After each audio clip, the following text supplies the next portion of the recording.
You're listening to Learning Leader Spotlight, interviews with corporate L&D leaders. On each episode, we sit down with key industry experts to discover more about what's happening in the world of learning and development, from current trends and insights to the most valuable lessons learned along the way.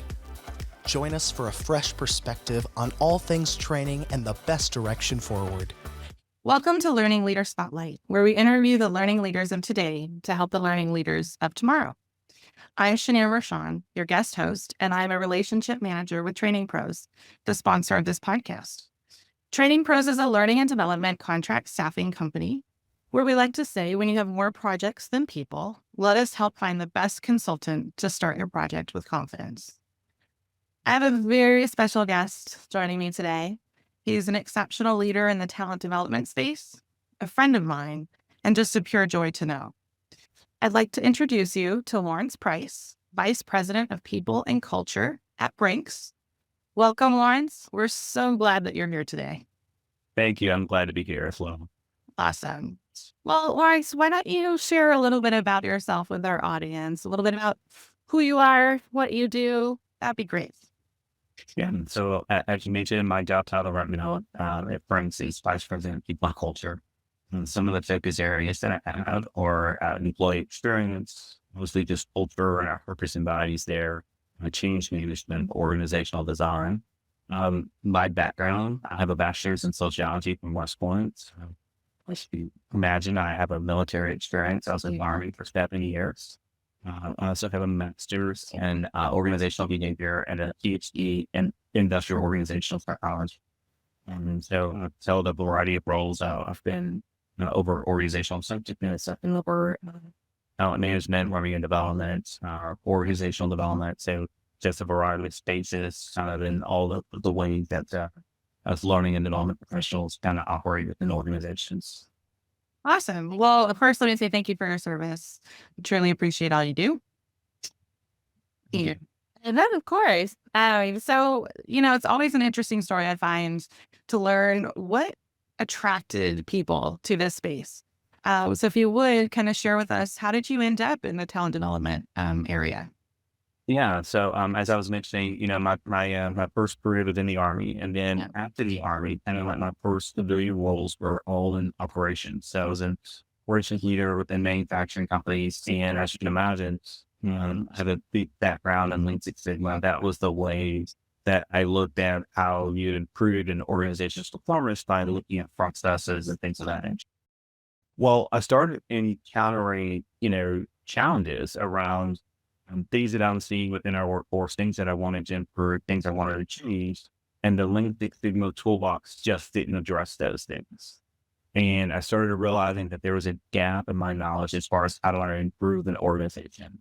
And that's when I came across a leader who turned out to be my mentor I still have today. And she really introduced me to the world of organizational development, learning and development, and gave me a great kind of way of looking at organizations and looking at ways that you can improve and change behavior. You really just engage how the organization functions. It's never kind of bore out of that, just a desire for helping organizations and teams to perform better than what they are today. It's how I kind of first got attracted to this space. Yeah. No, I think I a lot of people can probably relate. I came from an operations background as well, and was given an opportunity. And, when I was given the opportunity to train and get into the learning and development space, what I loved was I was able to affect and impact positively people within the entire organization, right? Not just in my little group, but all just throughout the organization. So can totally relate to wanting to help improve. I was focused more on the L&D traditional training side. But I felt like at least that my role was impacting others positively. So totally understand. Yeah. So, if we think about our industry in the last, 4 or 5 years, there's been a few changes. Just a few. I'm just curious, what have been the most impactful changes that you've seen in our industry in the last several years? Yeah, I mean, so obviously the pandemic was a huge, kind of a turning point for our industry. Like a lot of people said, it really accelerated history. We were already heading down this, or just got us down it faster. And so the transition to kind of doing virtual learning and e-learning, obviously, Yeah. is the big thing that's happened since 2019. In my opinion, that's been both good and bad. For us as both as people that are leaders in the space, but also for the sake of organizations. One of the things that I think that's really taken place for us is that the line has been blurred between training, communications, and change management, to where everyone feels like they're kind of doing some type of training in one way or the other, and we're all approaching it through a different lens. And so I think there's things that come out of that, right? There that have both come in. Yeah, no, I agree. I think it is. There are times where it's often blurry, and you definitely have to collaborate between um, roles, right? And between training, comms, change management, and you have to align within the organization to ensure that consistency too, right? So, Right. yeah, interesting. Okay, well, if we think about where we're going, where do you see talent development headed in the next, let's just say 5 to 10 years? Yeah, I think there's going to be an increased demand for in-person training, or at least for virtual instructor-led training. I think what we're seeing with e-learning in particular, and even if it's the virtual training, is that we're not getting the benefit of behavior change. Instead, we're not getting behavior change without getting this step.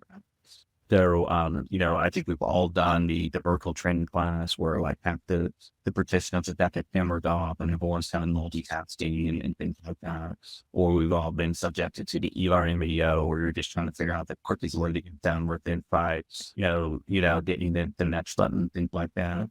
And so because that's where it's going, I think there's going to be a push to doing the more in-person led training. So one of the things that we just did here at Brink, we did a tabletop exercise called a learning experience maps. If you're familiar with the company Roots, that's down part of Accenture, we partnered with them on it. And so these are tabletop exercises. We lay out a visual. There's a script for the facilitator to go through. People are asked to kind of read along and ask questions along the way. It's intended for group size, not 50 to 20 people. So it's not a mastery event. There's no PowerPoint, there's no laptop, there's none of that. It's just people are in a temperature and physically connect, having those conversations in person about the learning material. We'll use that to introduce our present our values and we use that to talk about our business strategy. And the feedback that we've gotten from the workforce, it's been, phenomenal. So, a lot of employees said this is the best training that they've had over, since, recent years. So, Yeah. you still, if organizations start to think about, really important concepts, things that they really want to take a root within the workforce, in-person training is going to just increase in demand over some of the things that we've seen over the past 4 or 5 years. Yeah, I've heard that from clients as well, like really just wanting to re-engage and drive behavioral change. Sometimes it does require that in-person conversation. And I was curious about kind of culture and how you're bringing the culture to life. I think you mentioned a little bit of that in the learning map experience, but I was also very curious about your thoughts around what is the impact of virtual to an organizational culture? And what are your thoughts there? Well, I think there is, the benefit of doing some virtual training, especially when it's virtual training, is Yeah. that maybe you get a chance to connect employees that are geographically separated. So if you're allowing some relationship building to take place, allowing people to learn among different parts of the business and things of that nature, there is a inherent benefit in doing that. Mm. And so that's definitely, something to kind of keep in mind. And then also you just have remote employees who physically cannot attend an in-person training session. So you do have to come up with actions to engage them and make sure they're getting the same exposure to materials that, their in-person counterparts. Yeah. I think the other thing that's kind of complicated for business like ours and probably for others is when you have that front line. workforce who does not have a mobile device, is not sitting behind a desk. How do you put information in front of them in a way that's meaningful and things like that? And so we're constantly exploring and working for ways to kind of make sure that we're giving them the same and a similar experience that we would some of our computer enabled, mobile device enabled team membership blocks. Yeah. No, that can definitely be a challenge. I remember running hotels and doing training at hotels, and you've got those line level employees. Not only from a technical standpoint are they able to leverage mobile devices, but then you've got potential language barriers as well that you have to overcome. So it can be a challenge, but I agree that it can be done. And there's a variety of different ways to reach all of the audiences within an organization, as you mentioned. So Yeah. awesome. So Lawrence, what's one or two books that you think that everybody wanting to move into L&D leadership should read? I kind of mentioned before, I think the stage between training or learning and development, changing communications is getting blurred. And so I think one of the things that professionals really should lean into is how do they build expertise in those other tangential spaces. The one, I think it gives them, it broadens their career paths and some of the things that they can do inside a company. And we've all been in those situations to where it's their lives, the ground is shifting from a job security perspective. So I think broadening your skill set is always important. The other thing that I think it does is that when you're partnering with distinctions, you understand the lens that they're looking for. And so when the communications person says, hey, I think you should do a video. Yeah. They're not necessarily thinking about it from a lens of, I want to change behavior.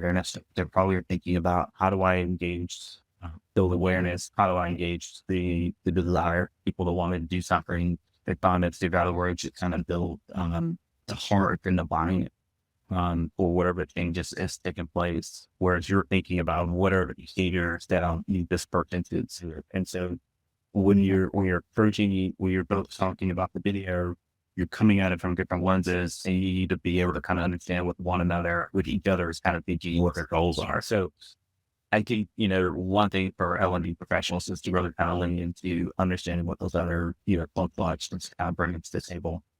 And as far as books are concerned, I think it's always great to kind of do the nerdy stuff.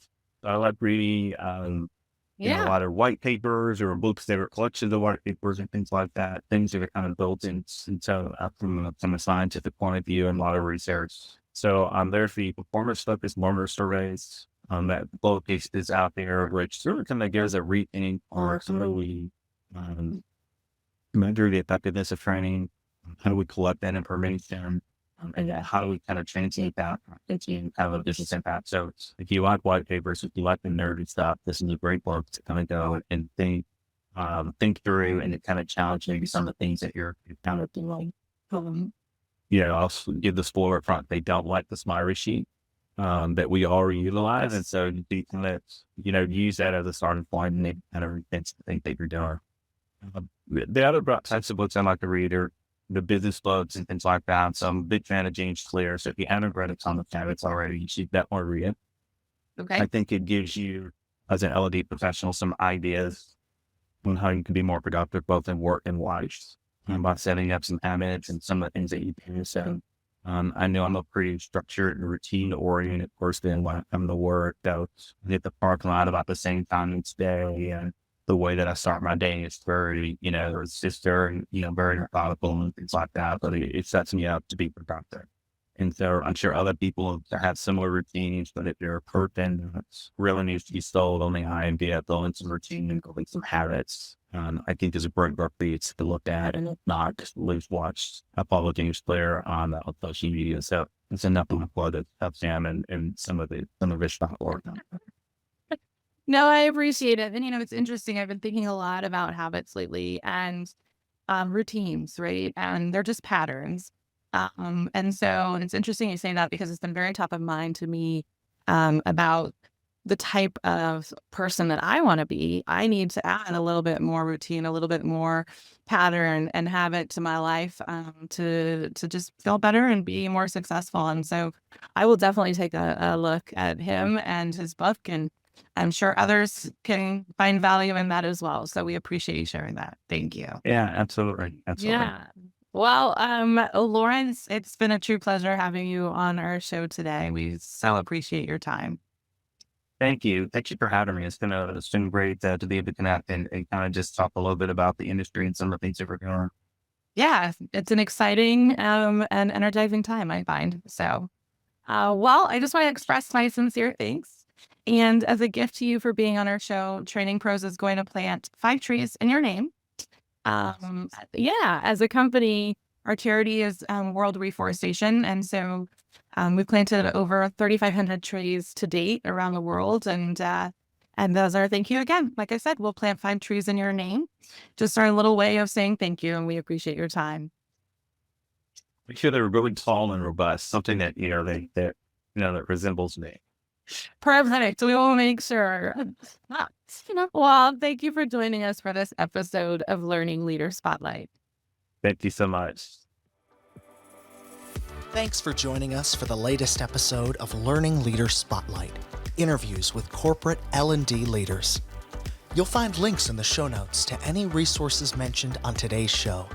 If you're enjoying our podcast, please subscribe so you never miss an episode and leave us a 5-star review.